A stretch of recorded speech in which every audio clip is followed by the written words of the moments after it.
The group message appeared on my phone at 11:47 p.m. on a Tuesday. Beach ceremony moved to this Saturday. So excited everyone's already here. Can't wait to celebrate Jessica's big day. I stared at my screen in my Seattle apartment. My wine glass frozen halfway to my lips. Saturday, as in 4 days from now. As in a completely different date than the June 15th I had marked in my calendar, requested time off for, and booked flights around. My fingers flew across the keyboard. Wait, what? The wedding is this Saturday? I have it down for next weekend. My flight isn't until the 14th. The 3 dots indicating someone was typing appeared, then disappeared, then appeared again. Finally, my mother's response popped up. Check your email again, sweetie. We sent the update weeks ago. Everyone got it. My stomach dropped as I opened my email and searched wedding. Nothing. No update. No change of plans. Just the original save the date from 8 months ago, clearly stating June 15th. I called my mother's cell. Straight to voicemail. I tried my father. Voicemail. Jessica? Voicemail. My younger brother, Tyler. Voicemail. The panic was starting to set in when another message appeared in the group chat, this time from my Aunt Linda. Can't believe Maya's going to miss her own sister's wedding, but at least the rest of us made it work. I read that message 3 times, each reading making my blood run colder. Made it work. Like this was some scheduling conflict I'd failed to navigate, not a deliberate exclusion I was only now discovering. That's when I noticed something odd about the group chat itself. I scrolled up to see when it had been created. March 15th, 3 months ago. I looked at the member list. Mom, Dad, Jessica, Tyler, Aunt Linda, Uncle Robert, both sets of grandparents, Jessica's fiancé Blake, his parents, Jessica's 3 bridesmaids. 22 people total. 22 people who had apparently been coordinating my sister's wedding in a separate chat for 3 months while I remained in the dark, receiving only the occasional forwarded message to maintain the illusion of inclusion. I opened my laptop and started searching my email more carefully, looking for anything from anyone about the wedding. I found plenty about the original date, but nothing, absolutely nothing, about any change. Then I checked my spam folder, my deleted items, even my archived emails. Nothing. They hadn't forgotten to update me. They had deliberately created a whole separate communication channel specifically to exclude me while pretending everything was normal. My phone buzzed with another message, this time a private text from my mother. Maya, I don't know why you're making such a fuss.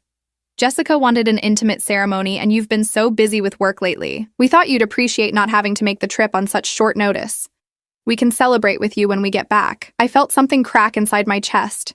Not from sadness, but from a cold, crystallizing rage. They'd planned this. Every smiling family dinner over the past months, every casual mention of wedding plans, every can't wait to see you in Hawaii, all of it had been theater. I took a screenshot of the group chat showing its March creation date. Then I systematically documented every message, every member, every carefully coordinated detail of this 3-month deception. My profession as a senior marketing manager at a major tech firm had taught me the value of documentation, of building a narrative, of understanding exactly how to craft a story that destroys or builds a reputation. They'd forgotten that about me, too, in their eagerness to exclude the daughter who hadn't fit their vision of a perfect family.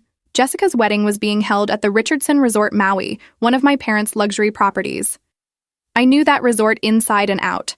I'd done the marketing campaign for its grand opening 5 years ago before my parents decided my expertise was just social media stuff and hired an expensive agency instead. I knew its systems, its staff, its vulnerabilities, and I knew something else they'd clearly forgotten.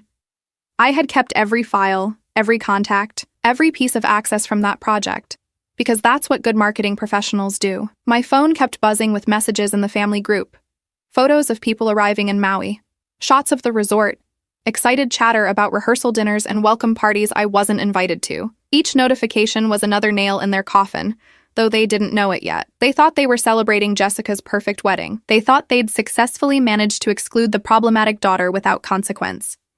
They thought I would accept their casual dismissal and quietly fade away. I opened a new document on my laptop and titled it Project Reckoning. Then I started making calls, beginning with an old colleague who owed me a significant favor and worked for the Hawaii Tourism Board. By 2 a.m., I had made 17 calls and sent 43 emails. By 4 a.m., I had chartered a private plane departing at 6 a.m. and made reservations I would need.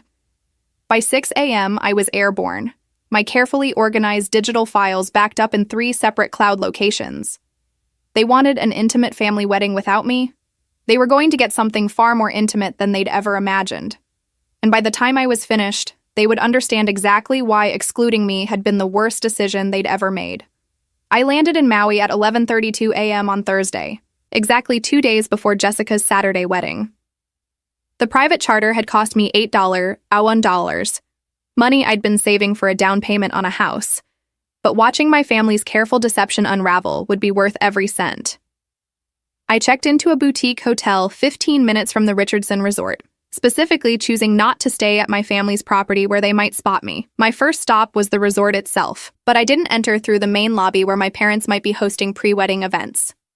Instead, I drove to the service entrance I remembered from my marketing campaign 5 years ago. Thomas Chen, the operations manager, was still there. I'd made sure of that with a quick LinkedIn search on the plane. He remembered me immediately when I walked into his office. "Maya Richardson, I haven't seen you since the opening campaign. That work you did tripled our bookings for the first year." He had no idea I'd been effectively fired from my own family's business, replaced by an agency that charged 10 times what they'd paid me. "Thomas, I need to ask you about the wedding happening this weekend," I said, sitting across from his desk. His expression shifted slightly, uncomfortable. "Your sister's wedding?" "Yes, it's a beautiful event they've planned." The hesitation told me everything. "Thomas, did my parents specifically tell staff not to mention my sister's wedding to me if I called?" His silence was confirmation enough. "I see. Well, I'm here now, and I need you to pull something for me. The original contracts and payment records for the wedding venue rental.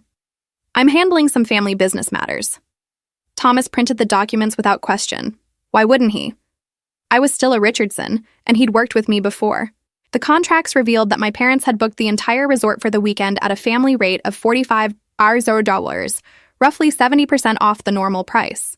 They'd done this by classifying it as a company event rather than a personal celebration, essentially using their business to subsidize Jessica's wedding while writing it off as a corporate expense. I photographed every page. Next, I visited the resort's head of catering, Maria Santos, who I'd worked closely with during the marketing campaign. We'd become genuine friends, and her face lit up when she saw me. "Maya, are you here for your sister's wedding? I was surprised not to see your name on any of the planning emails. This was interesting." "What emails, Maria?" She pulled up her correspondence, showing me months of detailed planning between Jessica, my mother, and the catering team. Not a single message included my email address. But more importantly, the emails revealed something else. Jessica had requested specifically that certain family members not be informed of menu changes or timing updates, and my mother had confirmed, "Maya is very busy with work and doesn't need to be bothered with details." Maria's expression darkened as she realized what she was showing me. "Oh my God, Maya, they deliberately excluded you." I smiled, though it didn't reach my eyes. "Yes, they did. And, Maria, I need another favor. Can you pull the original event proposal versus what was actually ordered?" The discrepancy was staggering. The original proposal my parents had approved was for 150 guests with premium catering, top-shelf bar service, and elaborate floral arrangements, estimated at $85. The actual order was for 50 guests with mid-tier everything. Actual cost around $30. Someone had pocketed a $55 difference, and I had a strong suspicion who. I spent Thursday afternoon meeting with every department head at the resort I'd worked with 5 years ago. The wedding planner confirmed the guest list had been deliberately kept small, and that my name had been specifically removed from the invitation list 3 months ago. The resort manager showed me occupancy records indicating my parents had blocked 30 rooms at the family rate, but only filled 18. The remaining 12 were empty, but still charged to the company as a business expense. The pattern was clear. My parents were using Jessica's wedding as a way to funnel money from their business into their personal accounts while claiming massive tax deductions. By Thursday evening, I had documentation of what appeared to be systematic fraud, inflated estimates approved by the company, actual lower costs paid to vendors, differences deposited into personal accounts, and everything claimed as legitimate business expenses. 5 years of doing their marketing had given me access to their business systems I'd never relinquished. They'd been so dismissive of my social media work that they'd never thought to revoke my administrative credentials. Friday morning, I made my move. I contacted the 3 largest wedding blogs in Hawaii, all of which I'd worked with during my marketing career. I have an exclusive story about a luxury resort wedding that might interest you, I told each editor. But I need you to send photographers to the Richardson Resort Maui tomorrow at 2 p.m. Trust me, this will be the most talked about wedding of the season. They agreed immediately, knowing my track record for delivering viral content. Then I called my former colleague at the Hawaii Tourism Board, the one who owed me the favor. I need you to schedule a surprise inspection at the Richardson Resort Maui for tomorrow at 1 p.m. Health and safety compliance check. I have reason to believe they're violating occupancy regulations and possibly engaging in fraudulent business practices with their event bookings. He hesitated only briefly before agreeing. I'd once saved his career by catching a major error in a state tourism campaign before it went public. Friday afternoon, I visited a high-end printing shop and had 50 custom programs made for Jessica's wedding. They looked identical to the official programs I'd seen in Maria's office, with one small difference. The inside pages contained a detailed breakdown of the financial fraud I'd uncovered, complete with charts, figures, and copies of the incriminating documents. At the bottom, in elegant script, I'd written, "Congratulations on your intimate family wedding, Jessica. May your marriage be built on the same honesty and integrity as its planning." I also printed 50 custom place cards for the reception dinner. Again, they looked identical to the official ones, but on the reverse side of each card, I'd placed a QR code. Scanning it would take guests to a private website I'd built overnight, a detailed timeline of my exclusion from the wedding, complete with screenshots of the secret family group chat, text messages, and my mother's dismissive responses. The website was titled, "The Richardson Family Guide to Intimate Celebrations, How to Exclude Your Daughter While Stealing from Your Own Company." Friday evening, I returned to the resort under cover of darkness and made my way to the beachfront ceremony site. The wedding planner had left everything set up for a morning review. White chairs arranged in perfect rows, an archway covered in orchids, a runner of rose petals leading to the altar. I didn't touch any of it. Instead, I carefully replaced every single program placed on the chairs with my custom versions. I swapped every place card at the reception tables. I left everything else exactly as it was. The final piece of my preparation came Friday night. I composed an email to the IRS whistleblower division, attaching comprehensive documentation of the fraudulent business expenses I'd uncovered. I set it to send automatically at noon on Saturday, right in the middle of Jessica's ceremony. I also prepared a similar email to the corporate board of Richardson Resort Group. My parents might own the majority of shares, but they still had investors and board members who wouldn't appreciate learning about systematic fraud through an IRS investigation. Saturday morning, I woke at 6 a.m. and put on the bridesmaid dress I'd bought months ago, when I still thought I'd be part of the wedding. I did my hair and makeup exactly as Jessica had specified in the group messages I'd been excluded from. Then I drove to the Richardson Resort and parked in the guest lot, walking calmly through the lobby at 10 a.m., exactly when guests were beginning to gather for the 2 p.m. ceremony. My mother spotted me first. She was standing near the concierge desk in an elegant champagne-colored dress, laughing with Aunt Linda. Her face went white when she saw me, the laughter dying in her throat. "Maya? What are you? How did you?" I smiled pleasantly, the same smile I'd given to thousands of clients in my marketing career. "Hello, Mother. I wouldn't miss Jessica's big day for anything. After all, we're family." My father appeared within seconds of my mother's shocked exclamation, his face cycling through surprise, anger, and something that looked almost like fear. "Maya, this is completely inappropriate. You weren't invited to—" I cut him off smoothly, my voice carrying just enough to reach the cluster of early arriving guests nearby. "Wasn't invited to my own sister's wedding? That's strange, Dad, because I have the original save the date right here on my phone, June 15th. Funny how the date changed in a group chat I mysteriously wasn't part of." Aunt Linda's expression shifted from confusion to understanding, then to horror as she realized what she was hearing. Other guests were beginning to notice the commotion, phones emerging from purses as people sensed drama. My mother gripped my father's arm, her knuckles white. "David, handle this. Get her out of here before Jessica sees." But it was too late for that. Jessica came down the main staircase in her rehearsal outfit, her hair already styled for the ceremony, and froze when she saw me standing in the lobby in a bridesmaid dress she'd never asked me to wear. "What the hell are you doing here?" Jessica's voice was sharp, cutting through the murmur of gathered guests. I turned to face my sister, taking in her perfect makeup, her designer dress, the fury in her eyes that she didn't bother to hide.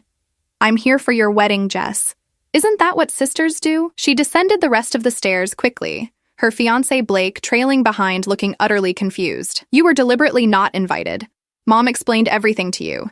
This is my day, and you're not going to ruin it with your victim complex. The words landed exactly as she intended them to, as a public dismissal designed to paint me as unstable and attention-seeking. Several guests gasped softly, and I could see phones being raised to capture the confrontation. Perfect. My victim complex, I repeated calmly, loudly enough for everyone to hear. Is that what we're calling it when your family creates a secret group chat to plan your wedding without you? When they deliberately give you the wrong date to ensure you can't attend? When your own mother tells you that you're too busy with work to be bothered with your sister's celebration? Jessica's face flushed red, but before she could respond, the resort manager appeared at my father's elbow, looking agitated. Mr. Richardson, I apologize for the interruption, but there's a state inspector here demanding to see our event permits and occupancy documentation for today's wedding.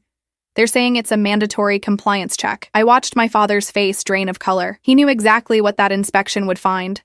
The fraudulent booking practices, the empty rooms charged as occupied, the discrepancy between approved budgets and actual costs. My mother tried to salvage the situation, turning to address the growing crowd of guests. Everyone, I apologize for this family drama. Maya has been going through some personal struggles, and we thought it would be best if she took some time for herself, rather than attending such a stressful event. Clearly, we underestimated her need for attention. The gasps were louder now, and I saw several guests exchange uncomfortable glances. My mother had just publicly labeled me as mentally unstable in front of 50 people and anyone filming on their phones. Personal struggles, I said, pulling out my phone and opening the screenshots I'd prepared. Is that what you call documentation? Because I have 3 months of messages from a family group chat I wasn't included in. I have emails to vendors specifically requesting my exclusion. I have text messages from you, Mother, telling me I should be grateful not to have to make the trip on such short notice, even though you never actually told me the trip was on short notice until the day everyone was already here. I began airdropping the screenshots to every iPhone in range, watching as phones around the lobby buzzed with incoming files. Blake finally spoke up, his corporate lawyer instincts apparently kicking in. This is harassment, Maya. You're disrupting a private event and distributing what could be considered private family communications. I suggest you leave before we call the police. I laughed, and the sound was genuinely amused. Please do call the police, Blake. I'd love to have officers here when the state inspector finishes reviewing the fraudulent business expenses being claimed for this wedding. Did Jessica tell you that your celebration is being funded through corporate fraud? That your future in-laws have been systematically stealing from their own company? The lobby fell completely silent. Jessica's mouth opened and closed, no sound emerging. My father took a threatening step toward me, and I pulled out my phone again. I wouldn't, Dad. I've got 3 photographers from major wedding blogs arriving in. I checked my watch. Approximately 90 minutes. Specifically invited to cover what I promised would be the most talked about wedding of the season. And I've already sent comprehensive documentation of your fraud to the IRS and the Richardson Resort Group Board of Directors. The emails were set to deliver at noon. That's in 37 minutes. My mother made a strangled sound, gripping my father's arm so hard I could see her nails digging into his sleeve. You wouldn't. Maya, you wouldn't destroy your own family's business over a misunderstanding about a wedding invitation. I met her eyes directly, letting her see the absolute absence of sympathy in my expression. You destroyed our family the moment you created that secret chat. You destroyed it when you spent 3 months lying to my face. You destroyed it when you publicly called me mentally unstable rather than admit what you'd done. I'm just making sure everyone knows exactly what kind of people you really are. The state inspector emerged from the back offices with the resort manager, both looking grim. Mr. and Mrs. Richardson, I need you to come with me immediately. We've found significant discrepancies in your occupancy reporting and event documentation. My father started to protest, but the inspector held up a hand. Sir, this is not optional. We have evidence of potential fraud that requires immediate investigation. If you refuse to cooperate, I'll have to involve law enforcement. Jessica grabbed my arm, her perfectly manicured nails digging into my skin. You psychotic bitch. This is my wedding day. My one perfect day. And you're destroying it because you're jealous that Mom and Dad have always loved me more. I pulled my arm free, leaving small crescent marks where her nails had been. This isn't about jealousy, Jessica. This is about consequences. You wanted an intimate family wedding without the problematic daughter? Congratulations. You got exactly what you asked for. Tyler appeared then, my younger brother who'd been conspicuously silent throughout the confrontation. Maya, come on, this has gone far enough. Can't we just talk about this like adults? I turned to him, remembering every family dinner where he'd sat silently while I was criticized. every holiday where he'd benefited from being the uncomplicated son while I was the difficult daughter. You knew, Tyler. You were in that group chat for 3 months and never once told me. You watched them plan this deliberate exclusion and said nothing. So no, we're not going to talk about this like adults. We're going to let this play out exactly as you all planned, just with an audience you didn't anticipate. At exactly noon, my phone pinged with confirmation that both emails had been sent. Within minutes, my father's phone began ringing insistently, then my mother's, then Jessica's. The Richardson Resort Group board members were calling, demanding explanations. The IRS was sending automated acknowledgement of the whistleblower report. And somewhere in the resort, 3 wedding bloggers were checking in, ready to document what they'd been promised would be an unforgettable event. The ceremony was scheduled to begin in 2 hours.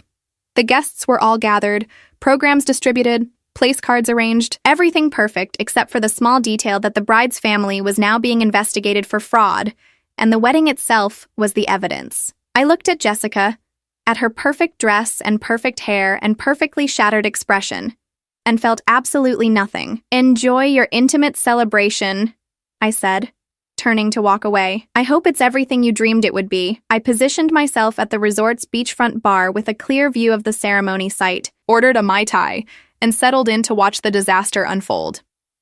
At 1:15 p.m., the 3 wedding photographers I'd invited arrived: Casey Morrison from Hawaii Wedding Weekly, David Chen from Luxury Island Ceremonies, and Rebecca Oahu from Pacific Bridal Magazine. I'd worked with all of them during my resort marketing days, and they trusted my judgment about newsworthy events. Casey spotted me first and came over, camera already around her neck. "Maya Richardson, you promised me the most talked about wedding of the season. I'm seeing a lot of very stressed-looking people, and what appears to be a state inspection happening in the middle of setup. Want to tell me what's really going on?" I took a sip of my drink and smiled. "Read the programs when they hand them out. Check the QR codes on the place cards. And keep your camera ready. I have a feeling there's going to be some very memorable moments in about 45 minutes. The ceremony was supposed to start at 2 p.m., but by 1:45, it was clear that timeline was falling apart. My father was still closeted with the state inspector and the resort's legal team. My mother was on her phone, her voice carrying across the beach in increasingly frantic tones as she tried to placate board members demanding explanations. Jessica stood near the ceremony arch, her makeup starting to run as she cried, while Blake attempted to console her with visible discomfort. At 1:50 p.m., guests began taking their seats, picking up the programs I'd carefully replaced. I watched as people opened them, saw the initial confusion, then the widening eyes as they read the detailed financial breakdown inside. Whispers spread through the assembled crowd like wildfire. Phones emerged again as guests photographed the explosive contents, sharing them in real time on social media. Casey, David, and Rebecca were circulating through the crowd, capturing reactions, the photographer's instincts recognizing a story far bigger than a simple society wedding. Jessica finally noticed what was happening when her bridesmaid Amanda rushed over, program in hand, face pale. I couldn't hear the conversation from my position at the bar, but I watched Jessica snatch the program, read it, and let out a scream that echoed across the beach. She spun around, scanning the crowd until her eyes locked on me sitting calmly at the bar. She started marching in my direction, her white rehearsal dress billowing behind her, fury radiating from every step. "You fucking bitch!" Jessica screamed as she reached me, loud enough that every conversation on the beach stopped. The photographers swung their cameras toward us, capturing every moment. "You put lies about our family in the wedding programs? You're trying to destroy Mom and Dad's business with fake fraud allegations? What is wrong with you?" I set down my Mai Tai and looked at her with the same pleasant expression I'd maintained all day. "Jessica, those aren't lies. They're publicly available corporate documents. The actual contracts versus the approved budgets, the occupancy records, the personal account deposits. All facts. If the truth destroys the business, that's not my fault, it's theirs." Blake appeared behind Jessica, trying to pull her away. "Jess, come on. Don't engage with her. Let's just start the ceremony and deal with this later." But Jessica shook him off, her face contorted with rage. "No, she doesn't get to do this. This is my day, my wedding, and she's ruining it because she's a jealous, pathetic loser who can't stand that I'm happy." I raised an eyebrow. "Is that what you think this is about? Your happiness?" "Jessica, I truly don't care about your happiness. What I care about is the fact that you, Mom, and Dad spent 3 months deliberately excluding me from your life while pretending everything was normal. And when I discovered it, Instead of apologizing, Mom publicly called me mentally unstable. "Because you are!" Jessica shrieked, gesturing wildly. "Normal people don't crash weddings they weren't invited to. Normal people don't try to destroy their own family. You're insane, Maya, and everyone can see it." I stood up slowly, maintaining eye contact with my sister. "Everyone can see the programs, Jessica. Everyone can scan the QR codes on their place cards. By now, half your guests have visited the website showing exactly how I was excluded. They've seen the screenshots of the secret group chat. They've read Mom's dismissive messages. The only thing everyone can see clearly is what kind of family you come from." A guest's voice cut through the tension. Aunt Linda, holding up her phone with the QR code website displayed. "Patricia, is this true? Did you really create a separate group chat to exclude Maya from Jessica's wedding planning?" My mother rushed over, her face flushed. "Linda, don't be ridiculous. Maya is twisting everything to make herself look like a victim. She's always done this ever since she was a child, creating drama to get attention." I pulled out my phone and held it up, showing the family group chat with its March 15th creation date clearly visible. "These are screenshots from my phone, Mother. They're time-stamped and geotagged. Anyone who wants to verify them can do so. I'm not twisting anything. I'm just showing people the receipts." More guests were standing now. Programs open. Phones out. The carefully orchestrated, intimate celebration devolving into chaos. The wedding planner appeared, looking desperate. "Mrs. Richardson, we need to make a decision. The ceremony was supposed to start 10 minutes ago. Do you want me to proceed or should we postpone?" My mother looked around at the assembled guests, at the photographers capturing every moment, at the programs revealing her fraud, at me standing calmly at the bar having orchestrated the complete destruction of her daughter's wedding day. "This ceremony is canceled!" Jessica suddenly screamed, ripping the floral crown from her head and throwing it on the sand. "I'm not getting married in front of people who think my family are criminals. I'm not starting my marriage with this psycho trying to destroy everything." She turned on Blake. You're just standing there. Why aren't you defending me? Why aren't you throwing her out?" Blake looked profoundly uncomfortable, his lawyer's mind clearly recognizing the legal implications of everything he was hearing. "Jess, I think we need to talk privately about some of this information. The business practices your parents have been using, not you too." Jessica was fully hysterical now, mascara streaming down her face. "I don't care about business practices. I care about my wedding that my sister is destroying because she's a vindictive bitch." Casey Morrison was beside me suddenly, her camera lowered. "Maya, I need a comment for my article. This is going to be a huge story. Richardson Resort Group fraud exposed at owner's daughter's wedding. Do you want to make an official statement?" I looked directly into her camera as she raised it again. "My only statement is this. Actions have consequences. My family chose to exclude me deliberately and systematically. When confronted, they chose to lie publicly about my mental health rather than take responsibility. This is simply the natural result of their own choices." My father finally emerged from the resort, the state inspector beside him, his face gray. He took in the scene, the canceled ceremony, the crying bride, the guests with their phones out, the professional photographers documenting everything. His eyes found mine across the beach, and for the first time in my life, I saw fear in his expression, real, genuine fear of what I'd done and what was still coming. The resort manager was speaking urgently into his radio, and within minutes, hotel security appeared, though they looked uncertain about what exactly they were supposed to secure. Rebecca from Pacific Bridal magazine approached Jessica, microphone extended. "Ms. Richardson, can you comment on the allegations in these programs? Are you aware of the financial discrepancies between your wedding's approved budget and actual costs?" Jessica lunged at Rebecca, and only Blake's quick intervention prevented her from physically attacking the reporter. "Get out! All of you get out! This is a private event." But it wasn't private anymore. It was the most public disaster in Richardson family history, and it was all being captured in real time. At 2:47 p.m., the first social media posts went viral. Casey's preliminary article titled, "Paradise Lost, Richardson Resort Wedding Descends into Fraud Allegations and Family Warfare" had been shared over 3,000 times. Images of Jessica's meltdown, of my calm presence at the bar, of the explosive programs were spreading across Instagram, Twitter, and wedding-shaming forums. By 3:15 p.m., local news vans were pulling into the resort parking lot, having picked up the story from social media. I finished my Mai Tai, left $40 on the bar, and walked past my devastated family toward the parking lot. My mother tried to grab my arm as I passed. "Maya, please, stop this. We can fix this if you just stop. I looked at her hand on my arm, then at her face, and saw absolutely nothing that looked like genuine remorse. Only fear of consequences and desire for damage control. There's nothing to fix, Mother. Everything I've revealed is true. The fraud happened, the exclusion happened, the lies happened. I'm not creating problems. I'm just making sure everyone knows about the problems you created. Jessica's final scream followed me across the parking lot. I hate you. I hope you die alone and miserable. I didn't turn around, didn't respond. Just got in my rental car and drove away from the Richardson Resort for what I knew would be the last time. Behind me, my sister's perfect, intimate wedding lay in ruins.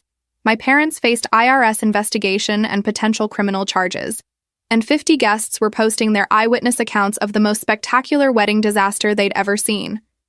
And I felt nothing but satisfied. The fallout was spectacular and swift. By Sunday morning, Richardson Resort wedding disaster was trending on 3 different social media platforms. Casey Morrison's full article had been picked up by major news outlets, complete with the programs I'd created and screenshots from my exclusion website. The photos of Jessica's meltdown and my calm presence had become instant memes, with captions like, "When you bring receipts to a wedding," and "This is what consequence looks like in a white dress." The IRS moved faster than I'd anticipated. By Monday afternoon, federal agents arrived at Richardson Resort Group headquarters in Portland with a warrant to seize financial records. My parents' personal and business accounts were frozen pending investigation. The corporate board held an emergency meeting and voted to place both my parents on immediate administrative leave. My father's carefully built empire, 3 luxury resorts across Hawaii and Oregon worth an estimated $40 million, was now under federal investigation with his name attached to potential criminal fraud charges. Jessica and Blake postponed their wedding indefinitely. According to Tyler, who called me Tuesday night in a desperate attempt to get me to make this stop, Blake was reconsidering the entire engagement. His law firm had made clear that being connected to a family under federal investigation for fraud was not compatible with his partnership track. "He's probably going to leave her," Tyler said, his voice thick with anger. "Are you happy now? You've destroyed Jessica's wedding, her engagement, mom and dad's business, everything. Was it worth it, Maya?" I was sitting in my Seattle apartment, glass of wine in hand, watching the evening news feature a segment about the scandal. "You mean, was it worth exposing systematic fraud that's been happening for years? Was it worth revealing that my family deliberately excluded me and then publicly lied about my mental health to cover it up?" "Yes, Tyler. It was absolutely worth it." He hung up on me. We haven't spoken since. The wedding blogger's articles generated unprecedented engagement. Casey's piece alone had over 300,000 views within a week, with comments overwhelmingly supporting my actions. "This is what happens when you mess with the wrong daughter," read one highly upvoted comment. "The family made their bed with fraud and lies. Now they get to sleep in it." Pacific Bridal Magazine's article focused on the trend of family exclusion and toxic wedding culture, using my story as a cautionary tale. I was contacted by 3 separate podcasts wanting to interview me about the experience. The state of Hawaii fined Richardson Resort Maui $175 for occupancy violations and fraudulent business practice claims. The resort's luxury certification was suspended pending a full audit. Booking cancellations flooded in as the scandal spread. Nobody wanted their destination wedding associated with fraud and family warfare. By the end of June, the Maui property's revenue had dropped 67%. The Portland and Kauai locations weren't far behind as the Richardson name became toxic in the luxury hospitality industry. My mother made one final attempt to reach me 3 weeks after the wedding disaster. She showed up at my apartment building in Seattle unannounced, looking a decade older than the last time I'd seen her. Building security called up to ask if I'd accept the visitor. "Tell her I'm not available," I said, "and tell her that any future contact attempts will be considered harassment." I watched from my window as she got back into her car, shoulders slumped in defeat. I felt nothing. The federal investigation expanded in July when IRS auditors discovered the fraud wasn't limited to Jessica's wedding. They found 5 years of systematic expense inflation, personal purchases claimed as business costs, and funds diverted from corporate accounts into offshore holdings. My initial whistleblower report had opened a door to far more extensive criminal activity than I'd even known about. My father faced potential prison time. My mother faced conspiracy charges. Jessica tried a different approach. She created a public Instagram post calling me a mentally disturbed individual who couldn't handle not being the center of attention, and claiming I'd fabricated evidence to destroy an innocent family. The post was shared widely, until people started commenting with links to the actual financial documents I'd provided, the screenshots of the exclusion chat, and the news articles about the federal investigation. Her comment section became a graveyard of people calling out her lies. She deleted the post within 6 hours, but screenshots lived forever. In August, Blake officially ended his engagement to Jessica. The announcement was brief and corporate. After careful consideration, Blake Morrison and Jessica Richardson have decided to end their engagement and go their separate ways. They request privacy during this difficult time. According to mutual acquaintances, Blake had discovered Jessica knew about the fraudulent expenses and had been actively benefiting from them. She'd lost her perfect wedding, her fiancé, and her reputation in 4 months. The financial impact on my family was catastrophic. The IRS seized assets to cover back taxes and penalties.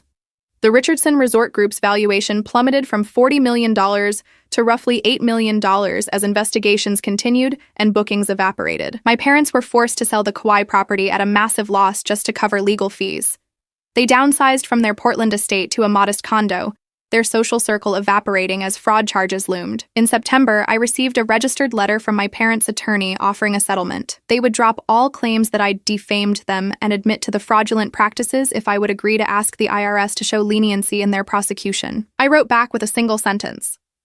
I have no control over federal investigators' decisions, and even if I did, I wouldn't use it to help you. I never heard from their attorney again. By October, mainstream media had picked up the story. A major newspaper ran a feature titled, "When Family Businesses Go Wrong, the Richardson Resort Scandal," that detailed not just the fraud, but the family dysfunction that enabled it. I was interviewed extensively, providing the complete timeline of my exclusion, the discovery of the fraud, and my decision to expose it all. The article portrayed me exactly as I wanted. Not as a vindictive daughter, but as a whistleblower who'd chosen truth over toxic family loyalty. Jessica lost her job at a boutique marketing firm after the scandal made her unemployable in any reputation-sensitive industry. Nobody wanted to hire the daughter of federal fraud defendants, especially one who'd been publicly connected to the schemes. She moved back in with my parents in their downsized condo, 3 adults trapped together in their shared humiliation. Tyler sent me a bitter message. "I hope you're proud. You've destroyed everything." I didn't respond because I was, in fact, proud.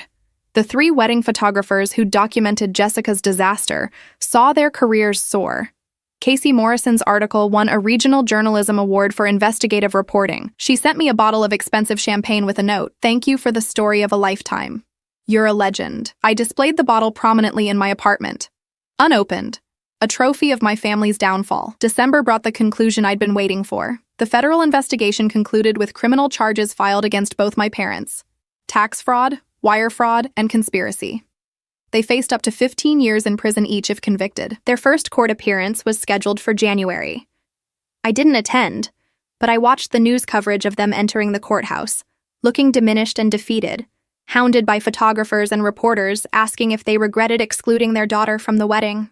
The family that had excluded me so carefully, that had created a secret chat to plan around me, that had publicly questioned my mental health, rather than admit their lies. That family was now destroyed, their business in ruins, their reputations shattered, their futures defined by legal battles and potential imprisonment. And it had all started because they couldn't be bothered to include me in a wedding invitation. I changed my phone number in early January. I wanted no possibility of reconciliation, no desperate calls from jail, no final attempts at manipulation. The Richardson family had made their choice when they created that WhatsApp group without me. Now they could live with the consequences of that choice for the rest of their lives. It's been 18 months since Jessica's wedding disaster, and I'm sitting in my new corner office at a major tech company where I was just promoted to director of marketing. The salary increase was substantial, $140, $1,000 base plus bonuses, and came with the recognition I'd deserved for years. Turns out that successfully exposing corporate fraud and handling a massive media scandal with perfect professionalism makes you very attractive to companies that value integrity and crisis management skills. My parents pleaded guilty to reduced charges in March. My father got 4 years in federal prison and was ordered to pay $3 million in restitution. My mother got 18 months and $800 in restitution. Richardson Resort Group was sold to a hospitality conglomerate for $2 million. Barely enough to cover their debts and legal fees. The family business my father spent 30 years building was dismantled in an afternoon of bankruptcy proceedings. I sent myself a calendar reminder for his release date 4 years from now, so I can make sure my restraining order paperwork is ready. Jessica works at a Target now. I know this because one of my former colleagues saw her stocking shelves in Portland and sent me a photo. She's gained weight. Her hair has lost its expensive salon sheen, and according to my colleague, she looked completely dead inside.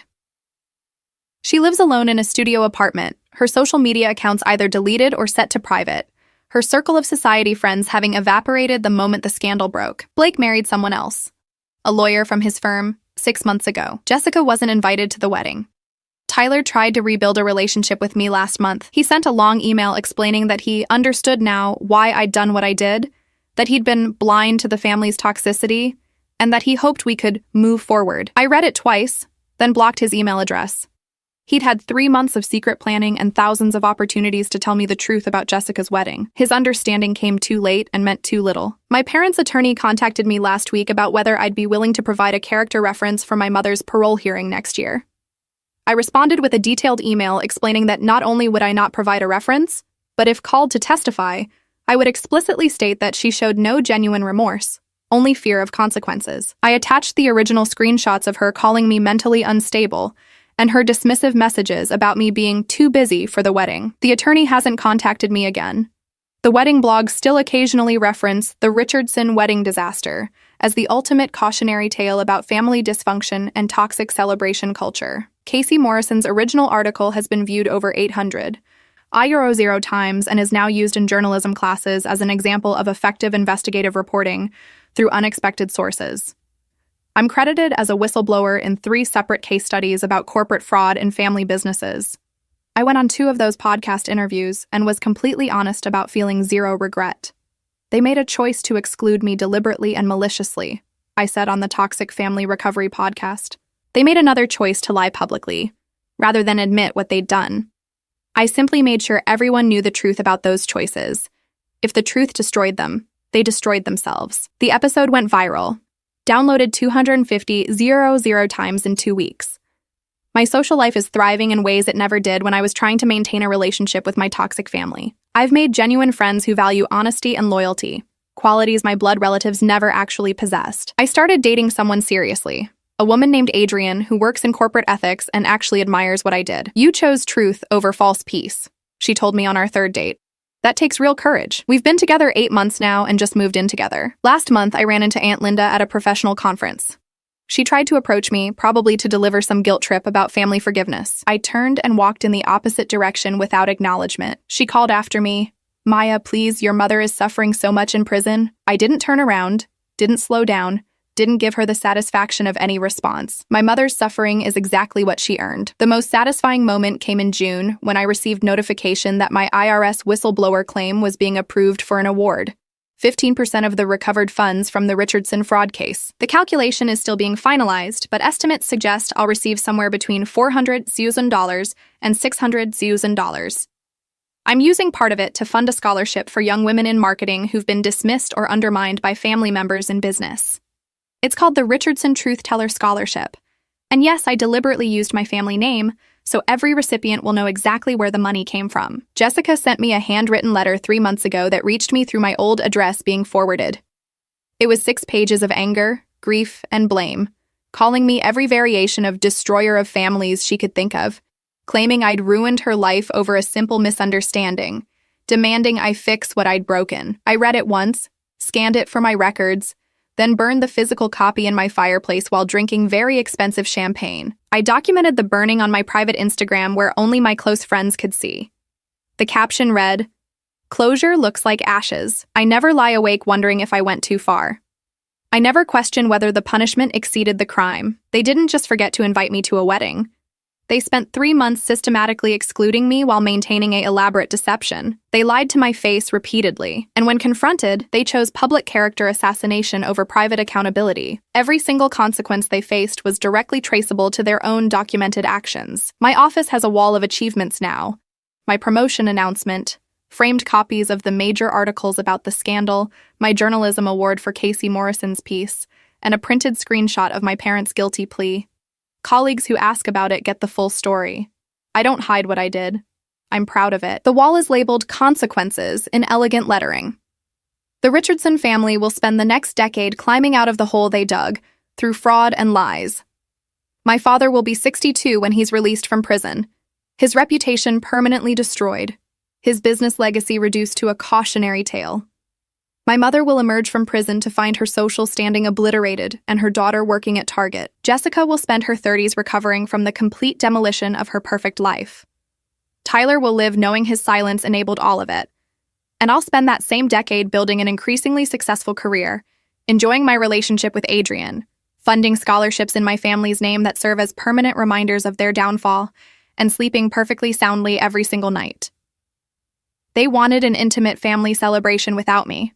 They got a very public family destruction because of me. I call that justice served exactly as it should be. Sometimes people ask if I miss having a family.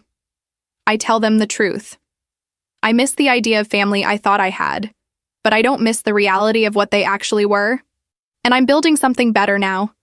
A chosen family based on actual integrity, rather than shared DNA and mutual deception. The Richardson family made their choice when they created that secret group chat. They reinforced that choice with 3 months of lies. They sealed their fate when they chose public humiliation of me over private accountability for themselves. I simply ensured they understood that choices have consequences, and some consequences last forever. I'd do it all again in a heartbeat, and I'd do it exactly the same way.